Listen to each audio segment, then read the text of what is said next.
हम एक पत्र लिखे थे प्रधानमंत्री जी को। थोड़ा मुंह पे मारिए ना फोकस भैया, चेहरा पे थोड़ा मारिए जी, चेहरा पर।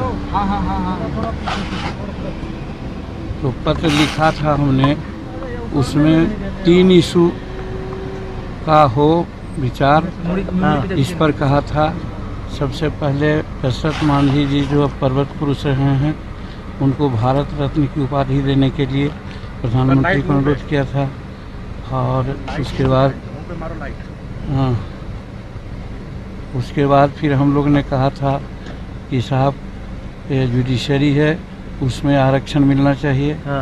तीसरी बात कहा था कि निजी क्षेत्रों का विस्तार हो रहा है, आउटसोर्सिंग हो रही है, लेकिन वहाँ पर आरक्षण नहीं है।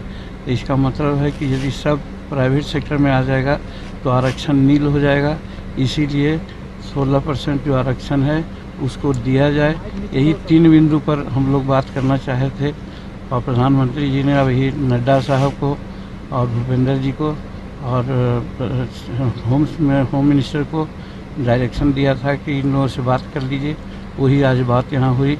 इन लोगों को काफ़ी कन्विंस करने का हम प्रयास किया और हमको लगता है कि ये लोग कन्विंस हैं और बोल रहे हैं कि प्रधानमंत्री से बात करके हम लोग निर्णय लेंगे। यही बात है। चिराग पासवान के ऊपर बातचीत हुई है सर, गठबंधन में चिराग पासवान के ऊपर नहीं सर, कुछ नहीं सर। कहा जा रहा है sir coordination committee sir Bihar में सबसे बड़ा कद है बिहार में सर एनडीए के अंदर। क्या जीतन राम रामविलास पासवान के स्थान ले पाएंगे सर बिहार एनडीए में? ये हम कैसे कहें कि कौन कहाँ क्या है? ये कैसे हम कहें कि कौन किसका स्थान लेगा? अगर वो स्थान स्वीकार कीजिएगा सर। सर एक सवाल है, एनडीए में कोई कोऑर्डिनेशन कमेटी बनाने की आप लोगों की पहले से ही मांग रही है? देखिए, कोऑर्डिनेशन कमेटी की मांग रही है, कोऑर्डिनेशन कमेटी है। जो भी वहाँ हो रहा है, जो भी डिसीजन होता है, बैठक होती है विधायक दल की और उसी में सारा निर्णय होता है। तो एक तरह से जो भी होता है बातचीत के सहारे सब कुछ होता है। इसीलिए कोई खास मांझी सर एक खबर आ रही है, यूपी से राज्यसभा सांसद बन सकते हैं और केंद्र सरकार में मंत्री बन सकते हैं पासवान जी की जगह। इसमें कितनी सत्यता है सर? हम इसके बारे में कुछ नहीं जानते हैं और ऐसी कोई चर्चा नहीं है। तेजस्वी यादव लगातार आरोप लगा रहे हैं सर और सवाल उठा रहे हैं कि सरकार गिर सकती है 1.5 से 2 महीने के अंदर। कितनी सच्चाई है? इसलिए सच्चाई नहीं उसमें ये है कि वो बिहार से कटे हुए रहते हैं। अपने क्षेत्र में गए तो आप लोगों को मालूम हुआ कि काला झंडा दिखलाया गया।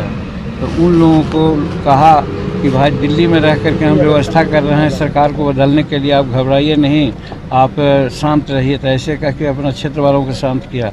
और दूसरी बात, उनके विधायक लोग भी टूटने की स्थिति में हैं, इसलिए उनको बुला के कहा गया कि आप लोग चिंता मत कीजिए, तुरंत ही हम लोग अब सत्ता में आने वाले हैं। बिहार में सर ST की अभ्यर्थी धरना प्रदर्शन दे रहे हैं अपनी मांगों को लेकर।